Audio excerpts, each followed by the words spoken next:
As soon as he finishes tier 2, he's got these 3 crypts ready to go and start producing gargoyles. He's got the gargoyles coming out before his Death Knight is even out yet. So when I first saw this, I thought that he kind of locked himself in there. So we're gonna have to kind of watch this and see if he did. I didn't watch the replay again. Oh, just enough room for him to squeeze out between that Tomb of Relics and that crypt, because sworn he was locked in there with his Demon Hunter or the Death Knight. Sorry, I was looking at the yellow undead player.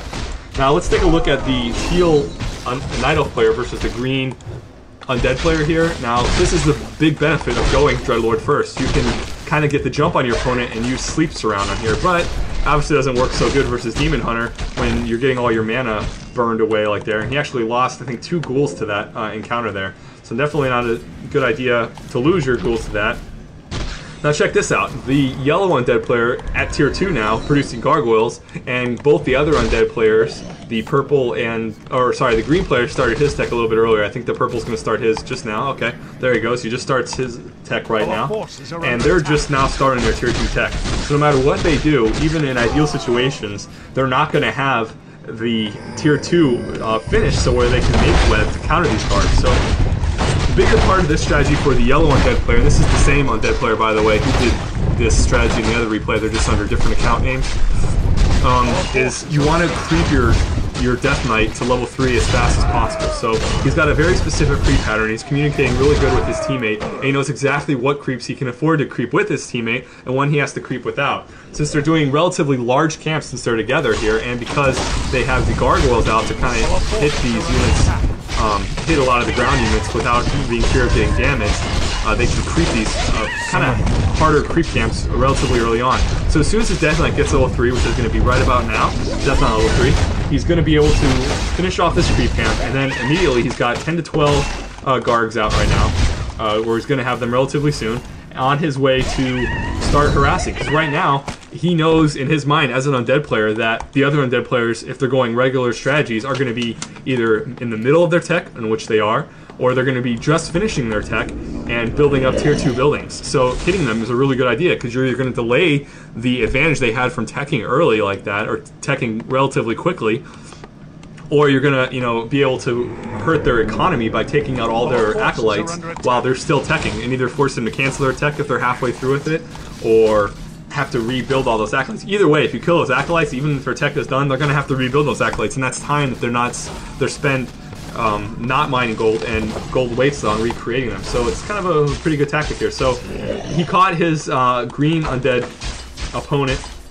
Yellow caught the green undead opponent creeping here, so he knows that he's kind of far away from his base, but not far enough to where he'd want to TP. So immediately he's kind of just attacking with his gargoyles, 1-0 gargoyles, do a good amount of damage here. Takes a few waves of them to kill out an acolyte, but he ends up killing, was that 2 or 3 of the acolytes? He's killed 3 of them so far, and he doesn't have to worry about a counter. The only thing that's hitting those gargoyles right now are those 2 Nerubian towers, which do, very little damage to that. Actually, and the Halls of the Dead has Frost attack as well. He has finished the tier 2 tech, the green player.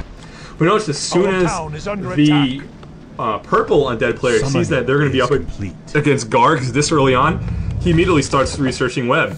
And again, this is the same situation as before. The yellow undead player knows that the other undead players, he can kind of assume that they're not going to be slow about it, and as soon as they see that these Gargs are going to be a threat, they're going to start doing the counter, which is exactly what he wants to have happen.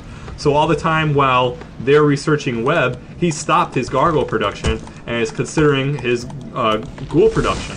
Now he's almost at tier 3. He's 75% of the way to tier 3. So by the time web finishes and fiends become a threat to... web's actually finished now.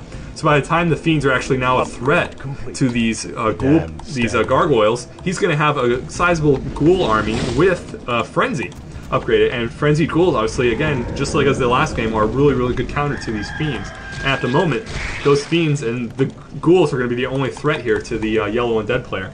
Now, just like in before, we're going to see a good bit of pressure coming on. At this point in the game, 7 minutes into the game, they've kind of realized that, wow, we're up against a strange strategy. It's definitely not cookie cutter. We need to be able to find out who the weaker of those opponents are in this strategy and attack on. So I'm thinking, as a purple or the green undead player, as their team, they're kind of saying, we're getting a creep advantage. Yeah, that's okay. That's important too.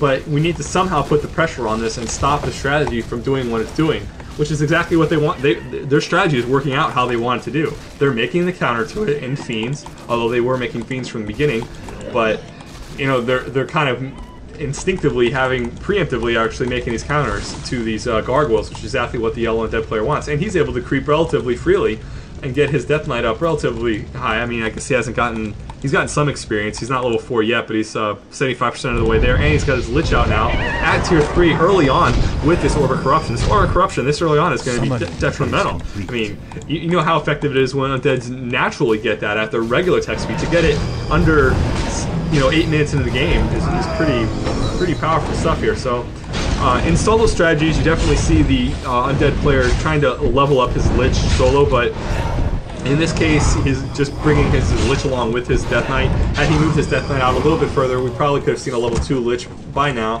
instead of having this level 4 Death Knight just barely into level 4. Having a level 2 Lich is, you know, pretty important here.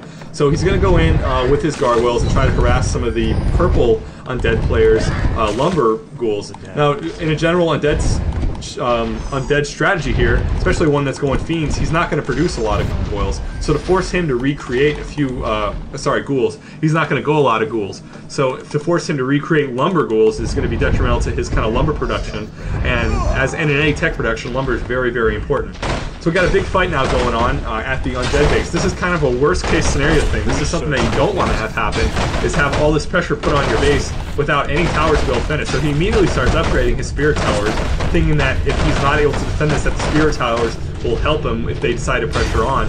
But he brings his gargoyles in. He's kind of in bad positioning here. His guards are kind of out in the open here. They're kind of in the middle between his base, and they actually weren't with his heroes at the time. So he had to TP just his Death Knight and his Lich out to the open here. So again, he doesn't have anything really other than the Demon Hunter from his ally to defend on, so this is solely on him to take on 2 armies here. He does have his Frenzied Ghouls out though now, which is a very good thing. He's producing more ghouls out of 3 crypts, which is going to help him fortify this army and stay in this fight longer than he would be able to. Now I want you to pay careful attention on how Green is using Sleep. Every time Sleep is up, he's using it on one of those heroes.